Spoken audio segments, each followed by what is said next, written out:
So the final institutions that I'm going to talk about are our financial institutions and debt.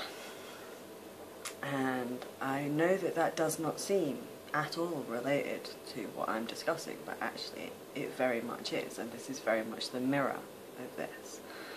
Now, Hyman Minsky, the economist that I referred to, who discussed that the context changed around systems, and we have to catch up, and who discussed the blindness of kind of neoclassical economics and kind of economics that's reliant on mathematical and theoretical models, he was actually not talking about looked after children, it may shock you. And he was not talking about lone parents, and he was not talking about care labour, although he did mention that demographic shifts, even when he was writing in like 1985, were suggested that we needed to know about this stuff. We actually learned all about this stuff in the systems that I'm talking about. What he was talking about was financial instability, and he was talking about how a blindness to institutional functioning and periods of stability led to kind of overconfidence and an increase in the use of debt, and that debt builds over the course of a cycle and generates instability. And he kind of got a bit of renewed prominence. People started looking at him again in terms of the financial crisis, because they realised that there's a possibility that actually we have been very blind to the impact of debt. Now, not only have we been blind to the impact of debt, we've had debt at the core of the belief system shaping the systems that I'm discussing, in lieu of all the stuff that I'm discussing. So instead of being able to see changes to family shape, instead of being able to see what these systems do, instead of being able to see growing and evolving rule of law, we've been using debt. We've had asset-based welfare.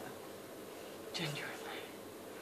Now, Mary Daly and Jane Lewis both identify a reflex in policy to strip back at the systems that I'm discussing and the capacities to care, and to hit back at women like me, personally, as a response to things. So this is economists and policymakers lash out at the things that they can't see, which is all the things that I'm discussing, as a response to pressures created by other forces. So for instance, our welfare spending expanded to the working population, and our housing benefit bill mushroomed because of debt and because of our housing system. But we can't see debt within that economic thinking, even though debt is how money is created. When you borrow money from the bank, they don't go into a vault and pick it up. The money comes into thin air, they create it to lend it to you. So this is actually very, very closely related to debt. Now, because we can't see debt, we don't see the instability that it's generating. Now, in the UK, we have a housing market that's massively overvalued, and it's underpinning a massive debt bubble. And the reason that that was safe was because we have been stable for a very, very, very long time. In fact, UK stability is the one thing that we were known for, and that's gone. And even before Brexit, and even before we handed the keys to the City of London to kind of their competitors, even before all this was a problem.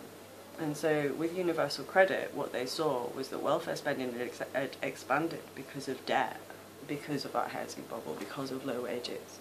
And they decided to use it as an excuse to expand control, and that's basically been the policy reflex for the last 30 years, using kind of that shame mechanism that I discussed when I discussed welfare economics. They've been using the symbolism of the lone parent as an object to project on their fears and their failures. And then we get shit, and this is a direct relationship. Now, the problem is that we have just blown our reputation for stability, and our housing market is overvalued. Now, crises are very, very funny, because even though they're fucking terrible, they're fucking efficient. And what they do is they metastasize to bring you to the core of the problem. And this is the core of the problem. And it's debt that's at the core of this belief system. Now, I don't know what instability is going to be. We call it uncertainty because it's uncertainty. But I do know that the premium that allowed our inflated house prices was directly related to our stability as a country. And I do know that that's gone. I do know that we haven't rebalanced our economy away from finance, and I do know we've been lashing out at these systems because policymakers didn't want to know what they were because they thought debt was going to solve everything.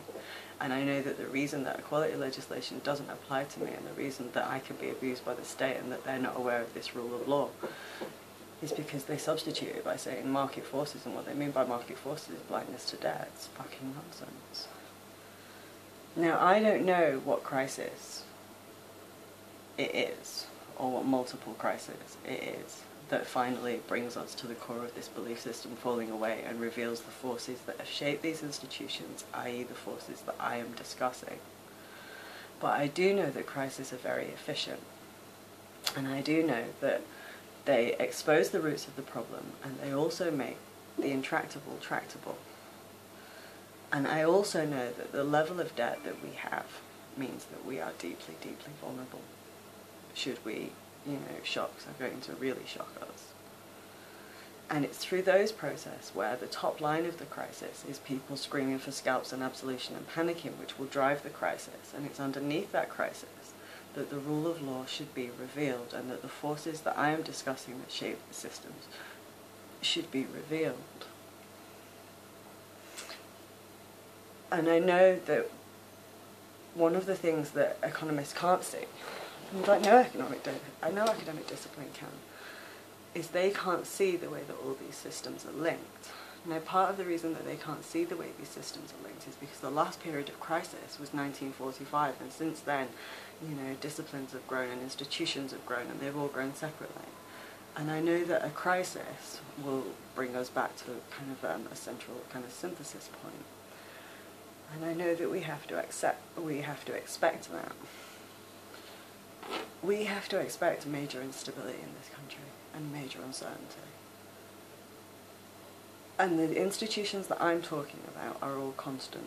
They're not going anywhere, these duties are not going anywhere, the rule of law is not going anywhere. And when those crises are revealed, and when it's all getting really big, it's actually these things that we will go back to. And I think it's worth understanding that what these crises will do is they will show how everything is linked, and they're likely to show the belief system that we had, its flaws. And I do know that the institutions at the core of things have no reason to know what I know, which is why I just assumed, kind of way back in 2008, that somebody would want to know. It turns out they don't. And we're at a position where everybody wants to protect identity. And what happens in crisis is that people do that. And that's our biggest source of instability. We don't really know how to deal with crisis yet. So these video playlists, I don't know that anybody will bloody see them, are largely about the fact that these crises might feel a bit like the end of the world, but actually they're generally not. And it's worth using crisis to understand that the unthinkable happening often makes many things that we've just accepted that are intractable, tractable. And you can't avoid, when you're in the situation that this country is, you can't avoid these crises, but you can use them. And that the power dynamics that Keynes and Hayek both saw in the 40s, we are seeing, but we don't have to go down. World War I was 20 million people dead, World War II was 60 million. We don't have to go down that road. We have the lessons that they taught us. We just never had the dynamics that they saw to put their words in context, and we do now have that. And what often feels like the end of the world really just isn't.